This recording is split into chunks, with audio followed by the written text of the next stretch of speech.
So, Bob Long, thanks so much for being here, and looking forward to the presentation.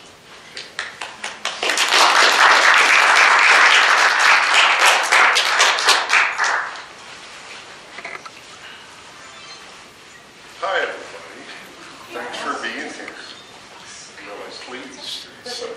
Didn't expect this many people considering everything else that's going on today. So thank you for being here. I'd like to thank the Chimay Institute International especially for being here.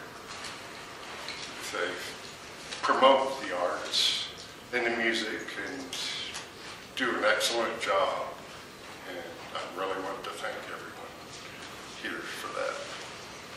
But today I'm going to mostly probably talk about the process of doing my work. I brought tools that I will lift up. You can come look at them maybe later after I'm done. Passing them around would distract people from things, and some of them have a little dust on them from stone. So they're kind of hard to get clean after you use them for a while. So I guess I started carving stone in about 1993 when I was living in Boulder, and I'm self-taught. I never took any classes, so I'm at a loss to explain technical things about how sculpting goes. But I have had help with friends that showed me different tools to use and things like that. But so I started sculpting, strictly making sculptures, and at some point realized that jewelry was a way that I could make more money. It's, you know, I started out actually carving pipes. I was making little pipes and people would buy them as fast as I made them. And I realized that, wow, if I can sell those, I'll make big pieces and I can make more money, right? Well, it didn't quite happen that way. So eventually I did go back to jewelry. And that's what I was going to show here first. I have a little slideshow, and this first piece this is the beginning of one of my triquetrails, which is a Celtic knot. It was carved out of jade, and actually there's several people wearing some here that they got from me, so which is always an honor to see somebody wearing them. But so this piece started out. This is a little saw that I have. This gives you a perspective, obviously, with my fingers there. This piece was what I cut off. And let's see here. Okay, and then after I cut it off with that saw, I go to, I have it's called a Fordham tool with a flex shaft, and this is the hand piece, and they're diamond bits on it. And I have different diamond bits here, so you can see the different pieces that I used, but I rough shape it with the diamond pieces. With that. And here's a little progression a little further. And here I've put holes into it, which to do those, there's little diamond bits that have balls on the end, which makes it easier to put holes. That was a learning process thing. It's like to learn the best tool to make those holes with. And from there, then I've started using, I have a group of diamond files here that I take all the rough tool marks out and get the shape in. And from there I go to, that's polished now. I didn't bring sandpaper. I think most people know what sandpaper is like. But I use 8 or 9 grades of sandpaper to get that polish. So, and then the final touch is to add a little silver loop on and to hang it. So that particular process, like that piece, probably took me 12 to 13 hours to make. And the hardest part about it is the sandpaper. My fingers are always raw after I'm done. But I love what comes out of it, so that's not a hardship. And what I have is, not such a good picture, but this was a Star of David that I carved out of the same type of jade. And the dime shows you the size. And this is a piece of petrified wood. This picture is a little better, gives you perspective. It is now a necklace that somebody has. That was just 2 lines that I interwove and left a loop at the top where it was hung from. That was petrified wood from the valley here. And this is a piece of lapis. It's not the best piece of lapis I've ever seen. It had some impurities. You see the yellow marks. But they made it stronger because lapis is very fragile and breaks very easily. But that piece came out. That actually has 7 different loops. Can I ask a question? Sure. Is that that's one stone? Yeah, that's just, well, it's interesting you asked that. I'll elaborate on that a little bit. But yeah, it's just one stone. And actually, like this series of new pieces, the piece here, over there, and back over towards the table there, they're all part of a series that it's titled One. And because I always get the question, it's like, is that one piece of stone? So, and actually, this was the first piece I did in the series, and I wasn't sure what I was going to call it. I just started working it, and as I got going, I realized, oh, people are always asking, is that one piece of stone? So the title of this one is All One. Anyways, I think the next picture may show that's how this piece started. Was Wow. a piece of stone. Before and after. How many hours did it take you to build like that?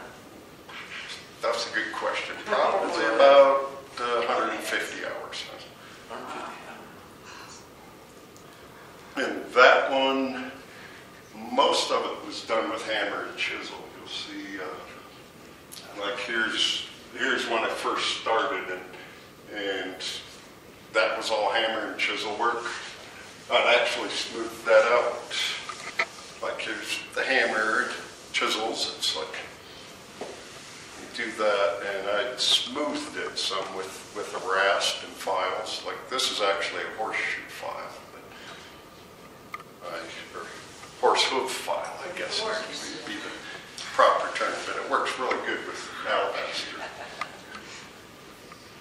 And here's when I started realizing that I was going to open it up quite a bit, and I thought that that's when the idea of All One came to me. Was when I got this going. And here it's coming out again more.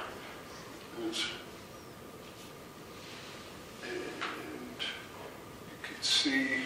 you could see the teeth marks from the chisels there.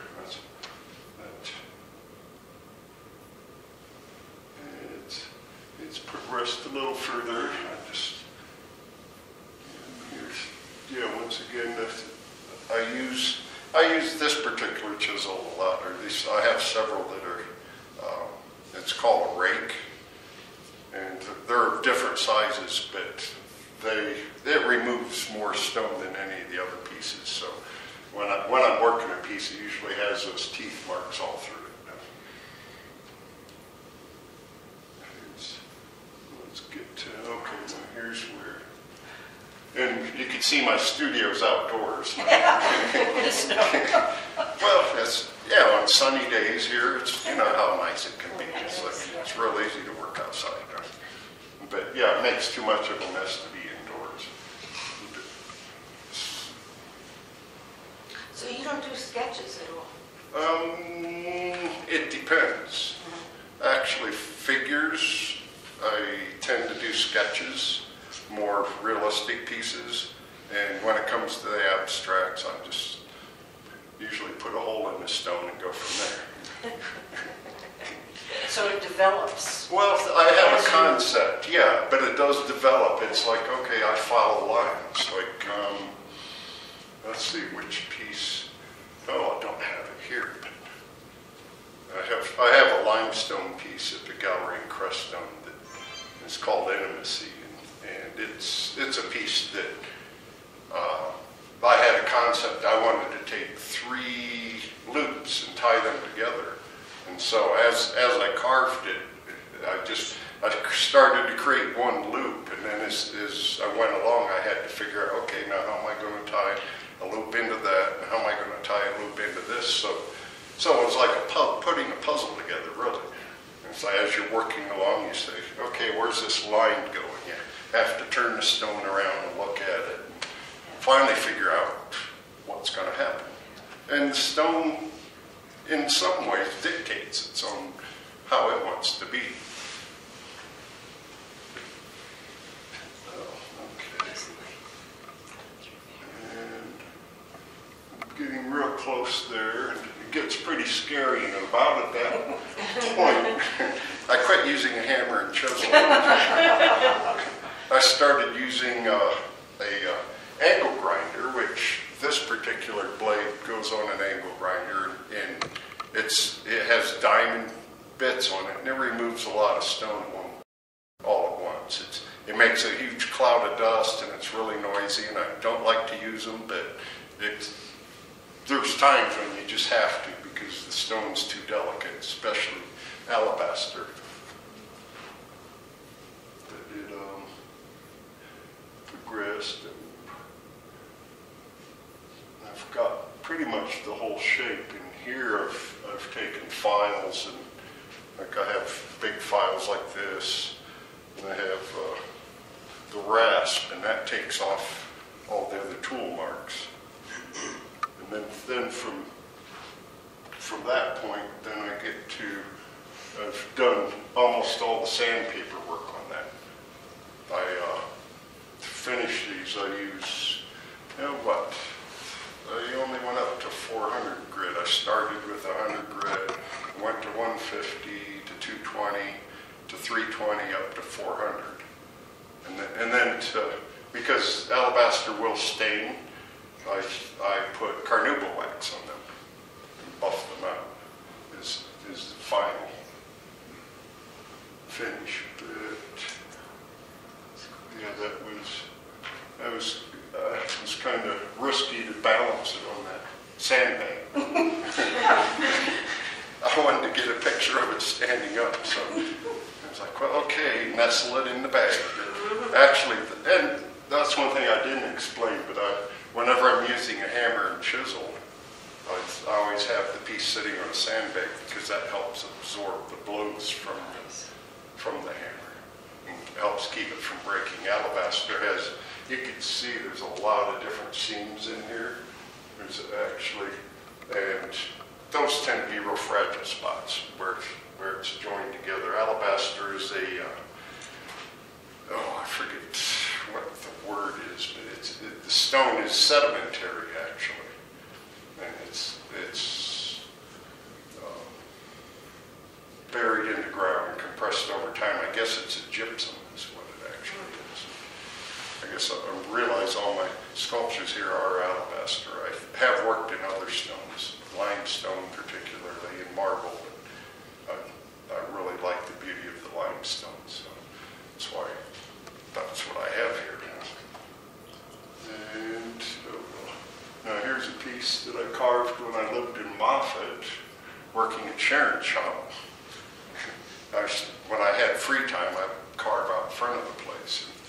And actually there I was working with a diamond file. That's a piece of limestone, and limestone has, well, just like alabaster does, it has quartz crystals in it. They form inside the stone, and in order to get it smooth, I have to take diamond files to get it to get the smooth edges on it. That's what I was doing there. This is a slightly earlier piece. You can see all the chisel marks that I've done. Limestone's real forgiving. It's not as scary to carve as this with a hammer and chisel, I'll put it that way. And here was the finished piece.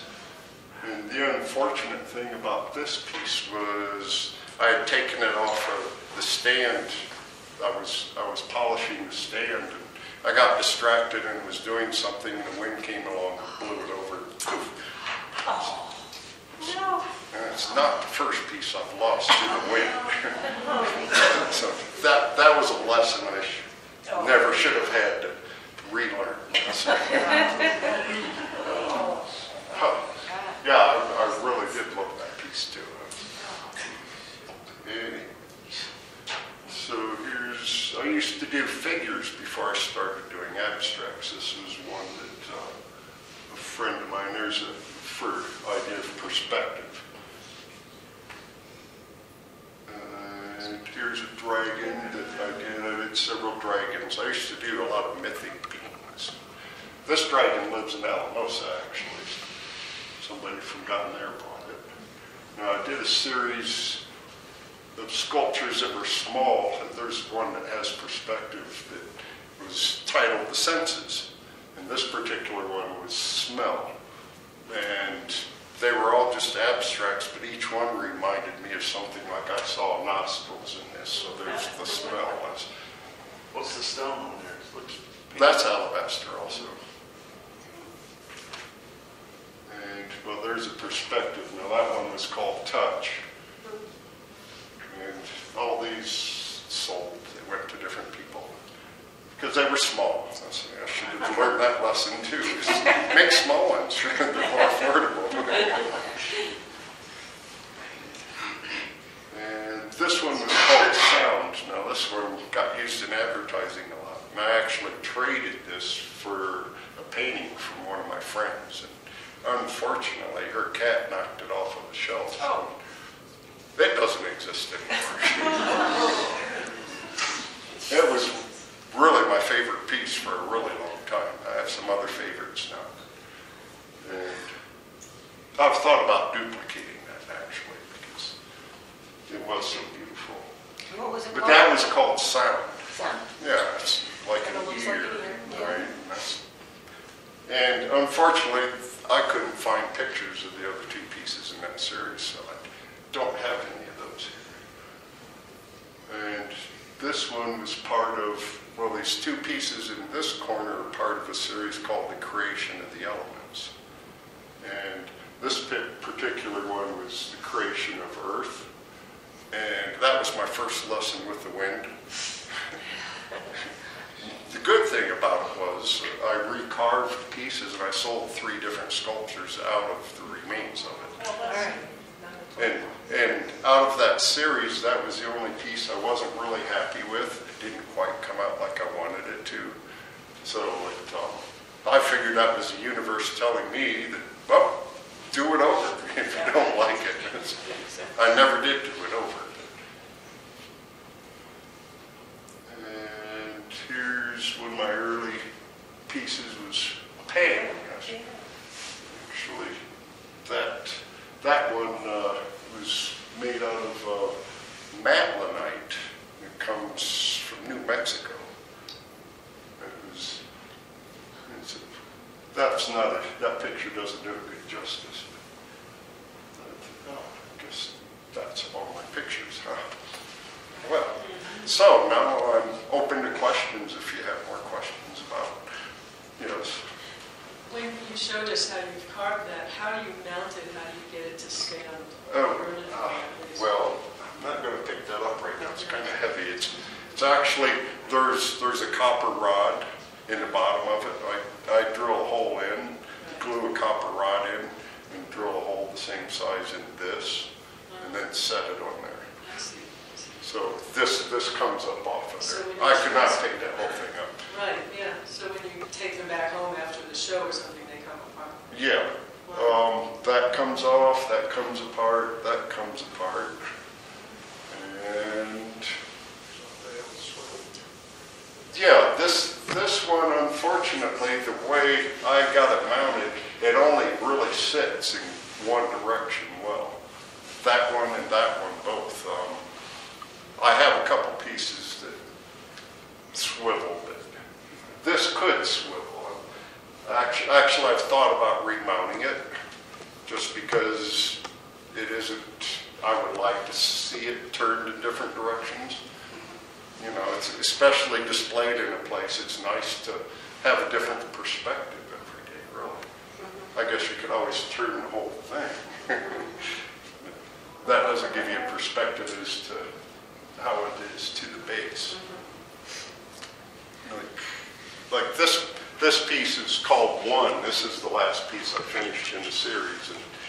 And I actually had it just mounted on these two rods.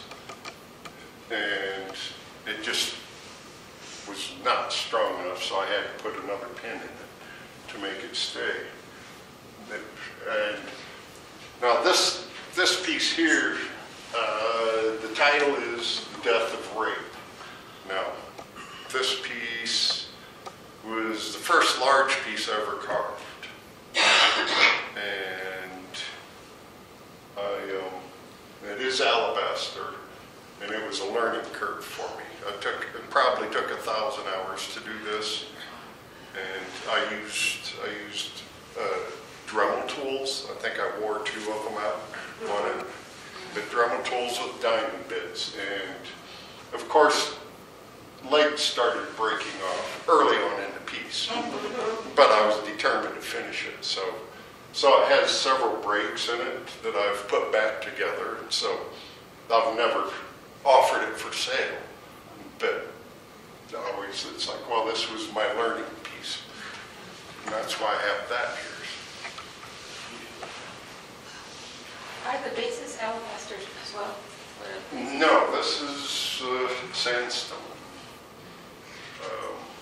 Yeah, these 3 bases are sandstone. The base on that one is marble. It's actually Colorado Yule.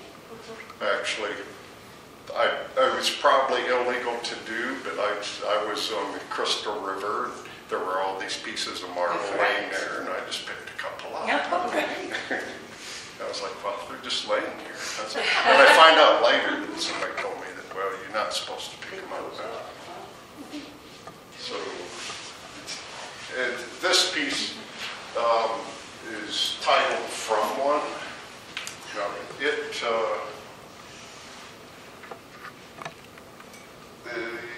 you know, I carved this, I started in the spring after I finished all one, and I was carving over, you saw those pictures, my garden was in the background there. And so while I was carving this, I was watching my garden grow, and I would look at the two, and that's a little different than the other 3 in the series. But yeah, this was from one. There are 2 different lines coming out, obviously. That was a real fun piece to carve. Actually, when I went and bought the alabaster, I buy it in Fort Collins, and I've talked to the quarry owner. He quarries it and takes it into Fort Collins, and I go and buy pieces from him. And you get a price break with 500 pounds, and I was about, I think 80 pounds shy. And he had this slice sitting there that he'd sliced a piece off, and he had a guy that would buy narrow slices from him. And he had that sitting there. He said, well, you said something about you wanted to carve some wings. And I said, yeah, I did. He said, maybe this would be a perfect wing. And so anyways, I went ahead and bought it. And so I ended up with this piece. But it did not become a wing. And this one is called Into One. And I took, this actually can sit several ways.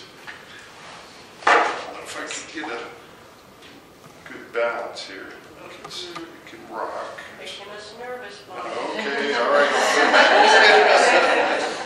So, yeah, I've broken enough pieces, right? But this one, okay, I had the idea, I wanted to take 7 loops and somehow bring them all into the one spot. So there are 7 different lines that all come into the center there. What's the name of that one? It's called Into One. So it was all the one series. I like the Any more questions? Have you done anything in Crestone conglomerate? Yeah, I make hearts out of crestone conglomerate. I make little pendants. They're little hearts.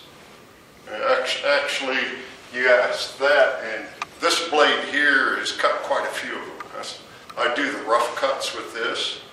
On my angle grinder, I slice a piece off and then do a rough heart shape, and then it's the diamond files and the sandpaper. So, but yes, I have ideas for making a larger sculpture. Actually, I've been toying with, because there's supposed to be a sculpture garden out in town there next to the brew pub and by the gallery. One idea I've been toying with is making something out of conglomerate. But it's just an idea at this point.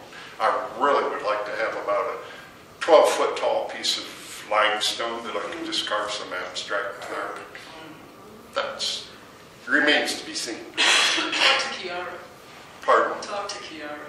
Yeah, okay. And all the different stones, types of stone, the outside as well as the inside? The alabaster cannot. Yeah. It melts. Oh, that's not good. Okay, yeah, no. Even with all the wax on it, it'll melt in the water itself. Like there's an outcropping of alabaster in New Mexico I went to once. I thought I'd try to harvest my own. And you would have to dig way into the hillside to actually get some good alabaster, because the whole hillside is just kind of washing down off of the mountain. So is working on Crestone conglomerate different? Yeah, it's a lot different. I really have to use power tools with that. A hammer and chisel, it would shatter for one thing. So yeah, with the conglomerate, I would use like my angle grinder with the diamond bits and diamond files and that sort of thing, because it is a fairly hard stone. I haven't, other than the hearts at this point, that's all I've made with it. There's something about the hearts that goes with the whole area, and so many people coming from their hearts around here. I was inspired to use it for that. Yeah. Well, yes. Well, you said you use a lot of sandpaper when you're at the sanding stage. Mm-hmm. Why don't you use like a Dremel sander? Well, okay, like, let's take this piece that I'm wearing. This is a piece of jade from Guatemala. And you couldn't get it inside the shapes. But the big ones, though. The big ones, even then, it's like, okay, a Dremel sander, I cover more area using a peat sheet with my hands than I ever would with one of those. So. Anybody else? Well, when you first started with the little Celtic knots, and you get to the point where you're going to drill a hole, Right. how many times did you shatter it before you found the right bit to put? They didn't shatter. It was just a matter of how long it took me to get through. Really? Yeah. Okay. Let's see what I have here to show. Not that. I was using flat bits. No, these you really can't see, but that's flat. I was trying to drill them with that, and it took a long time. Now this is a little ball. Right. Now the little ball just goes through really Right fast. through. Well, not right through, but a lot faster than one of these. Okay. These would wear out. The balls last longer. But they don't shatter. I've had maybe one piece of jade shatter. Lapis, lazuli shatters pretty easy. That's one that I quit carving them. I started carving it with lapis, and I quit using that just because it breaks too easy.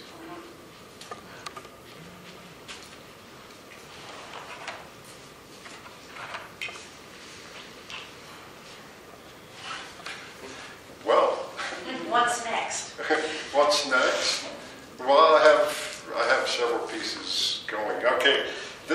use a Mobius strip. Does everybody know what a Mobius strip is? Pretty much. Okay, good. Well, okay. Since I've been doing hearts, I've decided I'm going to make a Mobius heart. Now, I have the concept in my head. I know how I'm going to do it. I just have to execute it. I have the piece started. It's just waiting for me to get at it. How big? It'll just be a pendant, yeah.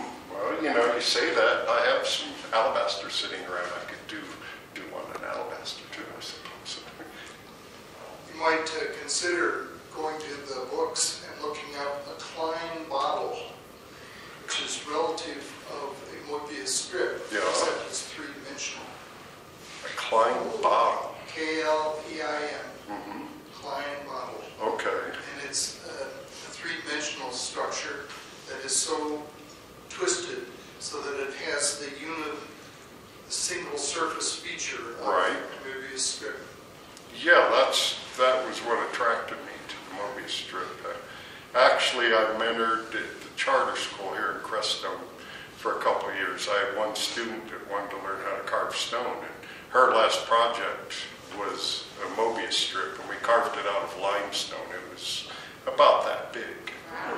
And in fact, I was so inspired by it that I went ahead and I did another one myself, which somebody bought out of Salida, actually. Do you work in silence, or do you have KRZA turned up really loud? No, I have an MP3 player going with a variety of music, jazz, the classical, and everything in between. I listen to a lot of different music while I'm working. It's because I don't know why. And it's funny because I'm listening to like a lot of old pop songs now that I listened to for years that I never knew the lyrics to them. But the truth of the matter is, when I listen to music, I hear melody. And so when I'm sitting there working, all of a sudden I'm hearing the lyrics to these songs. I'm shocked by what I'm Are you in any other galleries besides the Artisan? Not at this point. Actually, I need to get a photographer in here to photograph this new series because I'm going to take it down to Santa Fe. I'm going to go shop it down there, so I haven't figured out who's going to photograph it for me yet. I think we have someone here. Capable? Yeah. So anyways, I brought some homemade mead, which is in a little pitcher over there that you're welcome to sample. And there is apple juice too, so I'm going to bring it closer to the wine. Oh, so it doesn't- that's